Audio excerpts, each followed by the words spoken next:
This week, join me as I investigate the most controversial premise of the Da Vinci Code. Did Jesus Christ and Mary Magdalene really have a child? And can their bloodline be traced to an ancient line of French royalty called the Merovingians? To unravel the truth from the myths and legends surrounding Dan Brown's amazing story, I'll examine Da Vinci's masterworks, explore caves where the Dead Sea Scrolls were found, and extract DNA from a Merovingian queen. My goal? To see if the genetic code of Jesus Christ and Mary Magdalene can actually be traced. We're digging for the truth, and we're going to extremes to do it. I think this rope's about to break.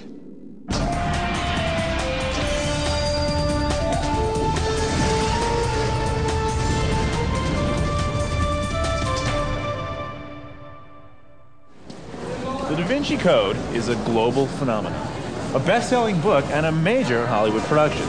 One aspect of the story which has captured the world's imagination is that the Holy Grail is not a cup used at the Last Supper, but a person named Mary Magdalene. And the descendants of Jesus and Mary may still be walking the streets today. Hi, I'm Josh Bernstein. I've come here to Europe to try to separate fact from fiction in this exciting story. If a bloodline from Jesus does exist, then I'm determined to see if DNA science can be used to track it down. But first, I need some background on this fascinating story. The opening scene of the Da Vinci Code is set in Paris, France, and that's a good place to start my investigation. This is the Louvre. This is where the Da Vinci Code starts, in front of one of Da Vinci's masterpieces. Today, the museum's closed, but you and I are going to get a private tour. I'm being shown around by art historian Alice Jouve. Follow me. I'll show you how to get in. Okay, private tour. Lead on. The mysteries of Da Vinci. In the Da Vinci Code, the Louvre's curator is murdered in this hall, where they keep the most famous painting in the world. It's my first time seeing it. Leonardo da Vinci's paintings have a reputation for mystery. How great is that? The Mona Lisa, with her enigmatic smile, may be his best-known portrait. But I'm more interested in two of Da Vinci's other works. According to Dan Brown's book, Da Vinci was privy to a secret that, if revealed, could rock the Christian church, and he hid clues in his paintings. And this is The Madonna of the Rock. Right. So what's the mystery associated with this? This is a story relating an incident from the apocryphal gospel in which the Holy Family meets John the Baptist during the flight into Egypt. They have all taken refuge in this rocky shelter. So who's who? Alice tells me that this canvas illustrates a meeting between Jesus and John the Baptist that some believe could have taken place during the flight into Egypt. This journey is mentioned briefly in Matthew's Gospel, but more fully in the apocryphal Gospels not included in the Bible. But Alice also tells me Da Vinci was an innovator. He didn't depict biblical scenes the way his clients were expecting. This painting is very ambiguous. It doesn't make clear who is blessing whom. And I guess if this were John with Uriel, and that were Jesus with the Virgin Mother, which makes sense to me, Right. then could one say that John is blessing Jesus? That's possible. But why not? Why depict it so that it's mismatched? Well, you'd have to ask Leonardo. But Da Vinci's most controversial work is, if anything, more ambiguous still. It was painted on the wall of a convent in Milan, Italy, and depicts the Last Supper. According to the Da Vinci Code, the person sitting on Jesus' right, generally assumed to be the young and unbearded apostle John, is actually Mary Magdalene. Even more remarkably, the book tells us she's given pride of place at the Last Supper because she is Jesus' wife. Another claim, Christ's cup of wine, what we now call the Holy Grail, is nowhere to be seen. And according to the book, the cup's absence is part of an elaborate code left by Leonardo. The code's greatest secret? That the blood of Christ is contained not in a cup, but in the womb of Mary Magdalene. According to the Da Vinci Code, Leonardo knew all this because he was a Grand Master of the Priory of Sion, a secret society sworn to guard the divine bloodline.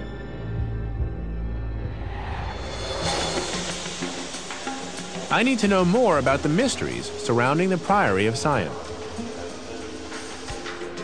I'm heading for the south of France to the small hilltop village of Rennes-le-Château.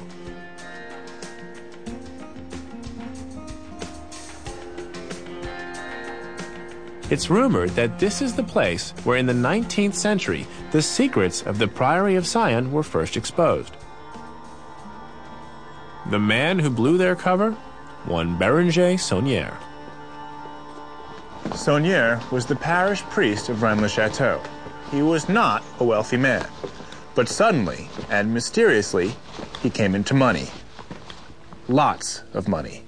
And no one could figure out where it came from. So here we are. Researcher Tuvia Fogel is showing me what Saunière did with his mysterious fortune. So here is the Magdala Tower, perhaps the most famous of the things Saunière built here at the end of the 19th century.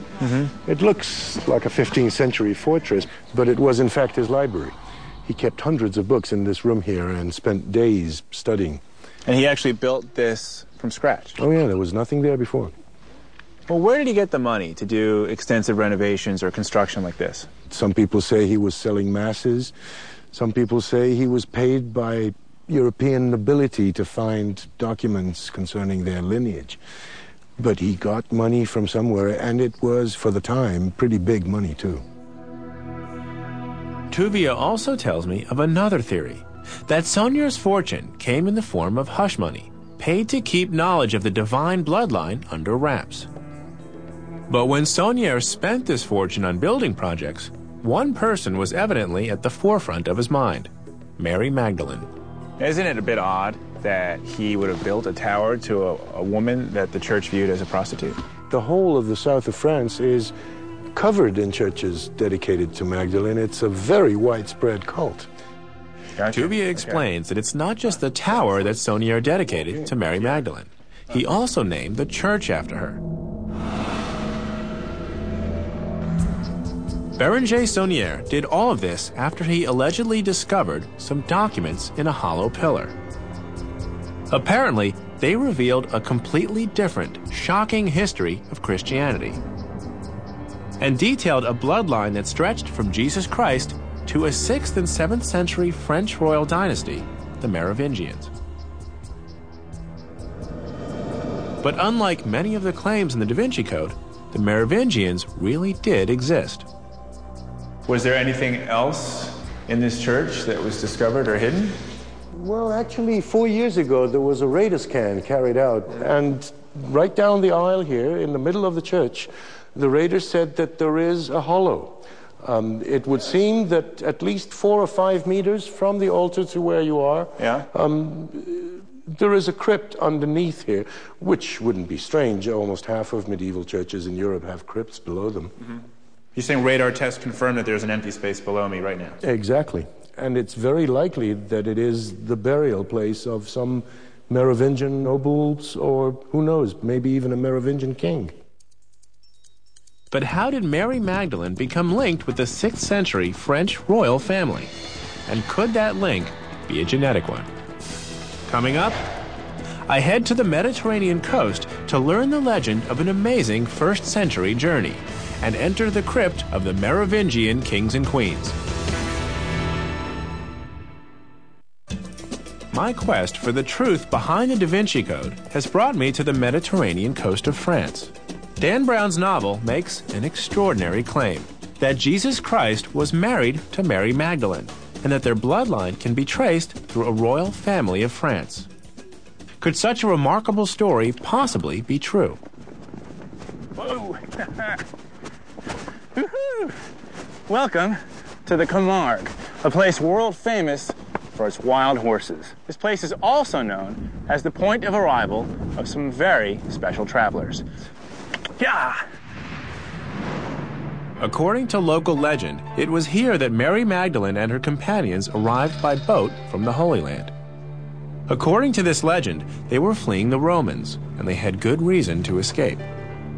Mary had with her a child, none other than the daughter of Jesus Christ.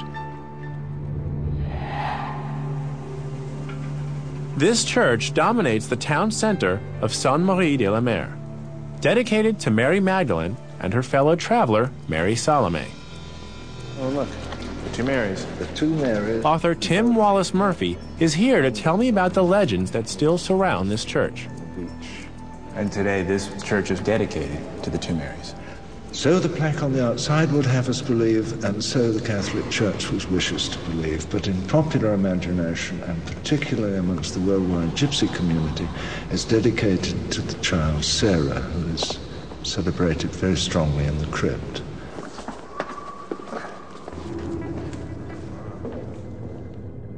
And as you can see from the candles here, this is the real spiritual heart of this church. And it's all about veneration of this lady. This is Sarah. According to church tradition, she is the servant of Mary Magdalene and the other Mary. According to another tradition, she's a child of Jesus and Mary Magdalene. Well, how likely is it that Jesus would have had a child? Oh, it's certain. There can't be any doubt about it. There are three Jewish traditions which come together which reinforce the point. First of all male Jews had to marry and beget children. The Lord had said, "Go forth and multiply," and the Jewish people were strict observers of the law. Then, as a rabbi, he would have had children and been married, because he's addressed as rabbi in the New Testament documentation. What about the idea of this line being traceable today? It almost certainly could be, were it not for a bureaucratic gap in the records between the time of the fall of the Roman Empire and, shall we say, the 10th century. But the line is traceable. There's the theory that it came in through the Merovingian line. Now, Dan Brown used that in the Da Vinci Code. Most biblical scholars do not share Tim's certainties about Jesus' marital status, but nobody doubts the existence of the Merovingian royal line. Their well-documented rule lasted for centuries. Well, this could be very interesting. I want you to work with me on this hypothetical. If Jesus were married, as heretical as that might sound, if he and Mary had a child, if that child were somehow transported to southern France, and if that child were married into the Merovingian dynasty, could traces of that royal lineage still be found today? There's only one way to find out. I'm going to meet Europe's leading expert on tracing ancient DNA. I want to run a 2,000-year trace on a bloodline running from the Holy Land to Europe. Question is, can it be done? Here at Leuven University in Belgium, Professor Jean-Jacques Cassiman has studied the DNA of French royalty before. He recently settled a long-running dispute by proving, with DNA, that a supposed long-lost son of Marie Antoinette and Louis XVI was nothing of the sort. He's the perfect scientist to help me on my quest. I'm exploring the Da Vinci Code and the theory of a bloodline running from Jesus through the Merovingians to today. Yes. And what I want to understand is what genetic science can do to aid me on this quest. Well, you see that the frequency of some types of DNA differs from one community, one population to another, and that's what we're looking for. What is the frequency of particular DNA profiles in the community from which Mary Magdalene originated? So you have a database of markers from people from all over the world. Yes. And within that database, you can even say, these people come from the Middle East. Yes. So looking at a realistic quest, where would I want to go? What would I need to bring back to you? If you cannot find Maria Magdalena, the best alternative is to find bones, remnants of somebody who might be a descendant of Maria Magdalena, so that we can examine the bones. Jean-Jacques tells me that if I can get a bone sample from someone who is allegedly part of this bloodline, then his lab can search for any intact DNA. This involves grinding the bones and then extracting and amplifying any DNA still present in the fragments. He explains that only mitochondrial DNA is found in very old remains like these.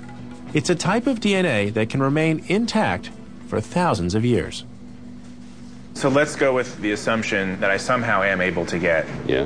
a mitochondrial DNA sample. Yes. Then what? How does that help me prove whether this person is related to Jesus or not? Well, the DNA will not tell you anything by itself. You have to compare it to something. And taking samples from the community to which you belong. And then you look at the probability that the origin is the same of a skeleton and the people you sampled. If the theories of the Da Vinci Code are to be proven true, then I would expect to find Middle Eastern DNA markers in the Merovingian DNA. Yes, we compare it to population, for example, the Middle Eastern population, and see if this could fit or not. Okay, so the best thing I can do, who knows if I can, but like my goal is to determine which Merovingian king or queen can provide us with his or her DNA. Yeah, fine. Good luck. Thank you. So I'm going to hop a train back to Paris, and we'll stay in touch. Okay. Great. Good luck. Thanks. A long-dead monarch could hold the key to the core mystery of the Da Vinci Code. But what are the odds of finding a royal skeleton 1,500 years after the fact? To explore this possibility, I've come just a bit north of Paris to the spectacular Basilica of Saint-Denis. It was here, beneath these very stones, in this ancient floor, where archaeologists made an amazing discovery. I'm meeting Daniel Perrier, one of France's leading experts on the Merovingians. He tells me that this is not just a place of worship, but the burial site of French royalty, stretching back to the first dynasty, the one I'm interested in, the Merovingians. Cool. Normally people are not allowed. Oh, very cool. Special access. It's an adventure. Oh, wow, look at this. These are the sarcophagi. About 60 Merovingian tombs. 60? Yes, 60. All aristocrats. Look at all these sarcophagi. It's kind of spooky. Yeah. This place is big. Yes, it is. And part of it is still not excavated. See, beyond this wall there, there are other sarcophagi waiting to be excavated. How do you know who's on the inside? Actually, you don't know. You don't know? No, you don't know. All these Merovingians, then we don't know their names. Yes, because there wasn't any inscription on the lids. Yet, we do have one exception, a queen called Arigonde, who was identified thanks to her jewelry. Really? So you know who she was because of the jewelry she had? Yes. Wow, that's pretty cool. Where are the bones now? They're in the Museum for National Archaeology. Is there any way I could see those bones? Oh, yes, sure. Really? Yes. No problem. All right. Queen Aragon's sarcophagus is now upstairs with the rest of French royalty. But her body is on the other side of Paris at the National Antiquities Museum in the town of Saint-Germain-en-Laye. The remains of Queen Aragon could be a vital clue. What genetic insights can we gain from the bones of a Merovingian queen?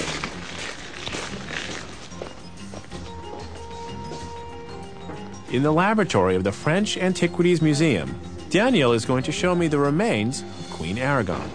Very cool. She's the only positively identified Merovingian queen ever discovered.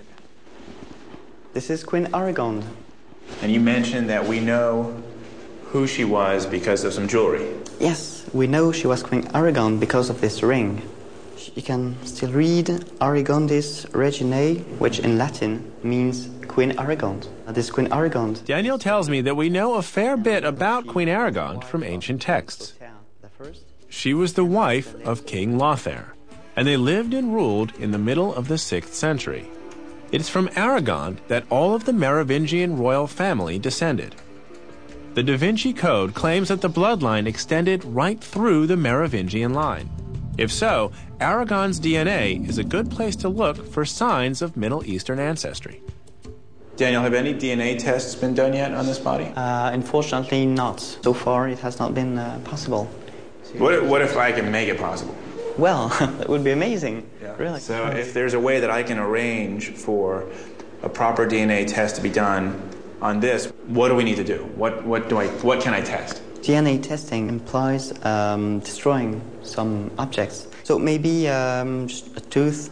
I can take a tooth? Yes. Okay. So one tooth. No DNA tests have ever been conducted on a French monarch of this antiquity before. I'll put it in the box. We're the first to be allowed to do it. Nice. Okay. Maybe This is more than just serious science. It's also a privilege.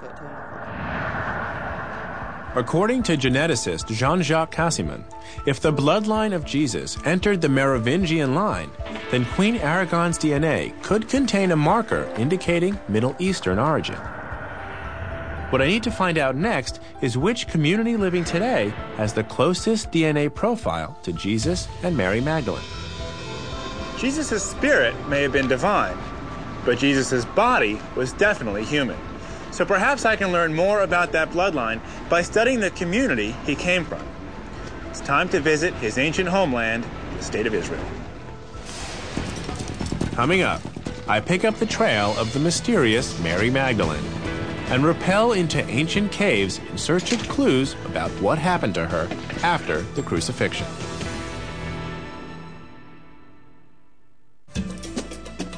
I'm on the trail of the Da Vinci Code. I need to find out more about Jesus and Mary Magdalene. Could they really have had a child? And could their bloodline still endure? According to the Bible, this is the last place they were both seen alive, Jerusalem. I've enlisted the help of biblical scholar Kent Dobson. He's here in Israel to study the early Christian church and biblical archaeology. Kent tells me that the Garden Tomb is the reputed last resting place of Jesus' earthly body. Many people believe that this is the place of Jesus' resurrection. Wow. In the late 1800s, a Protestant named Charles Gordon came here and identified this tomb as Jesus' tomb. Let's have a look. All right. Wow. Whether this is the actual tomb is still a matter of controversy.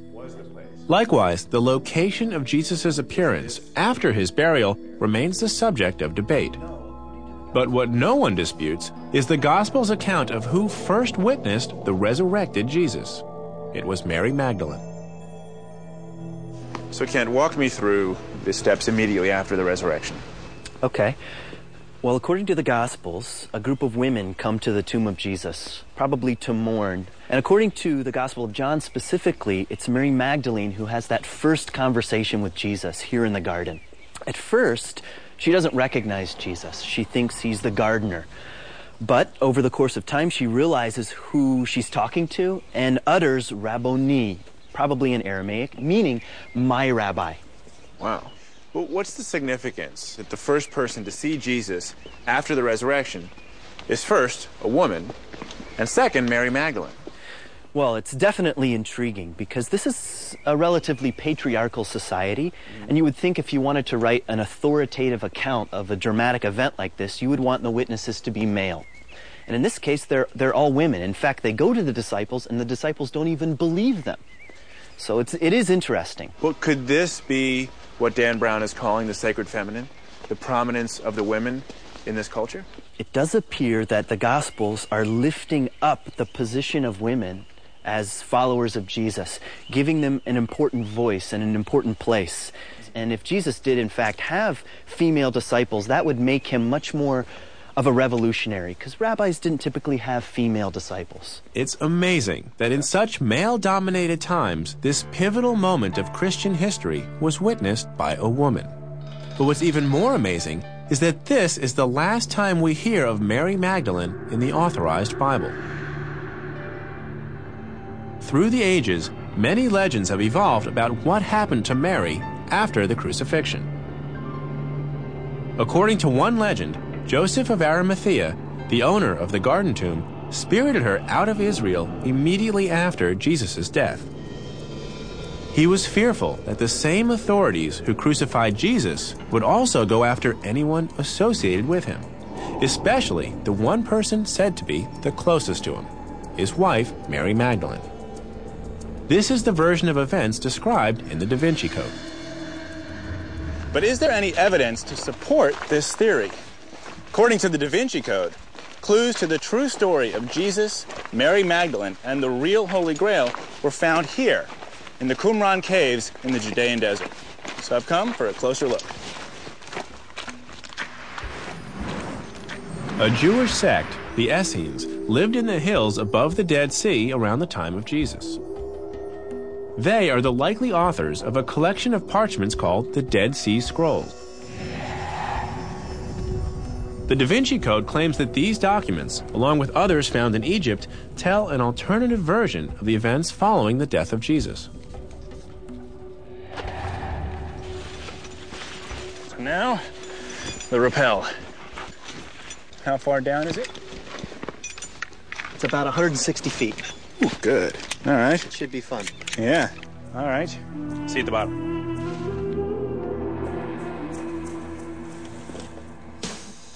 It seems that the Essenes wanted to save their writings and their version of history somewhere their Roman enemies wouldn't find them. Yeah. Good to go.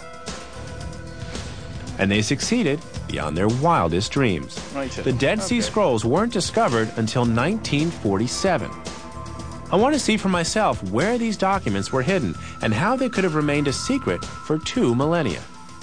I'm amazed at how remote some of these caves are. I mean, they didn't have climbing gear, and yet some of these scrolls were found in the most tucked away, remote areas of Qumran. You gotta wonder how they even got to them. The Da Vinci Code states that the documents found in these caves reveal what happened to Mary Magdalene after Jesus' crucifixion.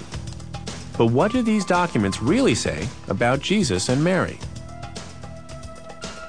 There are hundreds of caves scattered around the mountains above Qumran. Yet it wasn't until the last century that people began to explore them. Most proved empty, but remarkable manuscripts and fragments of manuscripts were found in 11 of them. Oh, very cool. What? Yeah, this is some Second Temple period pottery. Nice. So 2,000 years it's been sitting here. That's so cool. All right, let's go in. See how far back it goes. Wow. Dusty. Nice. Let's go for it. Wow. This goes back quite a ways, huh? Yeah. Look at those bats. Yeah, you see them? Yeah. That's so cool. They're just hanging out. Wow. And what's with the black ceiling? The black ceiling is probably from Bedouin shepherds. Sometimes shepherds will come here and spend the night or have a fire. And in fact, that's how the Dead Sea Scrolls were found, by Bedouin shepherds. A shepherd had thrown a stone into a cave and heard some pottery break. And so he came back the next day and sure enough found a series of broken jars and some scrolls and some fragments of scrolls. And he then in turn sold them on the antiquity market, trying to make a few dollars. What do the scrolls actually tell us about Jesus and Mary? Well, in terms of Jesus, there's no mention of Jesus, no mention of Mary, no mention of John the Baptist, no mention of Christianity or Jesus' disciples. The Dead Sea Scrolls are silent in that respect. Really? Nothing about Jesus or Mary exists anywhere in those texts? Nothing. Nothing about alternative theories, about this bloodline, about a relationship between Jesus and Mary? Nothing. Completely silent. It's great to see where the famous Dead Sea Scrolls were found. But for me, it's a dead end. This part of the Da Vinci Code is definitely fiction. According to Kent, the Dead Sea Scrolls don't say anything about Jesus or an alternative Grail story. However, Kent tells me that the other documents mentioned in the Da Vinci Code, the ones found in Egypt, do exist and mention Jesus and Mary Magdalene. These alternative versions of the Christian story are called the Gnostic Gospels. There's even a Gospel of Mary. Frustratingly for scholars, though, most of it is missing. Still, other references do exist. The most compelling is the Gnostic Gospel of Philip, which alludes to a relationship between Jesus and Mary that's more intimate than anything contained in the Bible. One passage says Jesus often kissed Mary on the... but there's a hole in the manuscript, so we don't know where.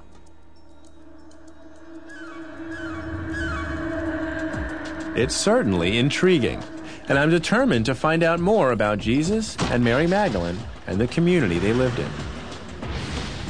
Up next, I explore the ruins of a town Jesus and Mary Magdalene may have known very well. and used the language they spoke to help track down the closest living descendants of their community. I'm on the trail of the amazing claim made in the Da Vinci Code that a bloodline stretches from Jesus through a French royal family to today. I've taken a sample from the remains of the only known Merovingian queen, and I've sent them to the DNA lab for testing. I now need to get a Middle Eastern DNA sample to compare with that of the queen. Biblical scholar Kent Dobson is helping me trace the closest living descendants of the community Jesus and Mary Magdalene came from. First, Mary Magdalene. For someone who witnessed such a pivotal moment in Christian history, the resurrection of Jesus Christ, we know surprisingly little about her.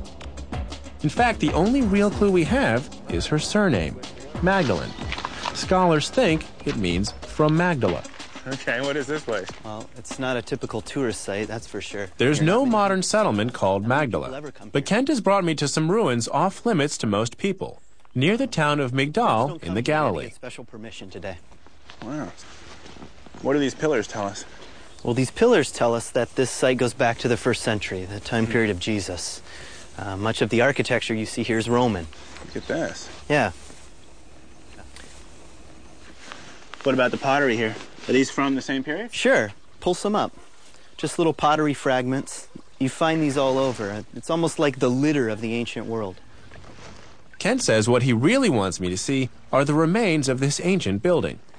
Believe it or not, this might actually be a synagogue from the 1st century. You see, we've got steps, but potentially benches, and relatively small, a series of pillars. You can imagine these pillars holding up a roof. And do we know what this city was? We do. At least it's likely. This is the village of Magdala. Oh, this is the Magdala. This place is all that's left of the town of Magdala. Although little is known about Mary Magdalene, it seems likely that this was her home. And there's no doubt that Jesus lived somewhere in this area. Every scholar almost unanimously agrees that Jesus was here, in Galilee. If this was indeed a synagogue, it talks about Jesus going to the towns and villages, preaching in the synagogues, then maybe he was here. He certainly passed by this town or went through this town many times. Well, then following Jesus as a thread to this bloodline, what can you tell me about his community? The synagogue was a very central aspect to Jewish life. It's where they prayed, it's where they had community. Kent explains that although Jesus would have spoken Hebrew in the synagogue, the language that he'd have spoken to Mary Magdalene would have been Aramaic. Can we get a sense of Jesus' community through his language? Look, language is culture. It's geography and it's language. Definitely, if you want to understand a culture, you have to dig into their language a little bit. Arabic is now the dominant language of the Middle East. But for nearly 2,000 years, it was Aramaic, the legacy of the world's first great empire, the Assyrians. Today, Aramaic has almost died out. But Kent says that one of the oldest Christian communities, the Syriac Orthodox Church, still speaks this mother tongue. Maybe language can lead us to the closest genetic link to Jesus today. We now know that Jesus and Mary Magdalene were members of the community here on the shores of Lake Galilee. The problem with that is that over 2,000 years have passed since Jesus walked along these shores, and the community here has dispersed. But perhaps language is one way to gain access to that community. And if that's the case, then Aramaic may be my next lead. And it's a lead that has brought me back to Jerusalem to track down the people who still speak Aramaic. Welcome to the market of the old city, where everything is for sale, every price is negotiable. But it's religion, not trade, for which Jerusalem is renowned. Sacred to 3 of the world's religions, there are countless communities of worship here. But one of them is key to my quest. The Syriac Orthodox Church still uses Aramaic in both its liturgy and daily lives. The Syriac monastery of St. Mark is tucked away in the back streets of the old city. I've arranged to meet the Archbishop inside. As we enter, The Archbishop tells me that the Syriac Orthodox Church can trace its history to the very dawn of the Christian faith. It was house of Mark. They believe Jesus' disciple Mark lived on this site, and that the Last Supper took place right here. All the writing in this church is in Aramaic, including their Bible. Wow. It's read right to left, yeah? Like Hebrew and like Yes. Arabic. It's sort of a mixture between the two, it looks. Yeah. Could you read something to me in Aramaic? Yes. The Archbishop offers to recite the Lord's Prayer in Aramaic. لخي ملكوتا وحيلوت شبحتا العالم علمين آمين. It's amazing, because, looking at these words, I have a hard time reading it. Yeah. But listening to you, I understood, because I speak Hebrew, I understood maybe 15% of that. But there's similarities between... Is it the same? Hearing it, yes, but Yeah. looking at this, I can't. Looking, it is not easy. But that's amazing. So that was, for me, that was very special. In Hebrew they said Toda Rabba. Yes, Tadawa. Thank you They very said much. Tawdi Rabo. It's very similar. How do you say, like, shalom? Shlomo. Shlomo, Shalom. Okay. That's the same, yeah? Yeah, we're brothers. Yeah, brothers, of course. This is clearly an ancient church, but I'm interested in the direct connection these people claim to have with Jesus Christ himself. This community of people who still pray and speak in Aramaic believe that the relationships of these families can be traced all the way back to Jesus Christ? Of course, we believe that. You do believe that? Oh. Because a lot of people have a relationship with Jesus through spiritual faith, Yeah. but they don't claim to have a genetic link. Of course. You say, of course, like it's obvious, but that's It is amazing. proud for The us. Archbishop believes that the members of the Syriac Church are not just followers of Jesus Christ, but his descendants. If this is true, they could be the closest I'm going to get to the bloodline of Jesus. We are from the same family, same genetic, same relationship of our Lord. But then I want to ask you a strange question. Yes. Is it okay if I were to do some DNA testing on members of this community? Of I would course. just take a swab inside someone's cheek. Of course, you are welcome. Kidding, it won't hurt at all. These DNA samples will be added to the database of Middle Eastern genetic groups that Professor Kassaman told me about. But for there to be any truth to the bloodline claimed in the Da Vinci Code, Queen Aragon would have to have one of these Middle Eastern DNA markers. The Excellent. big question is, And does she?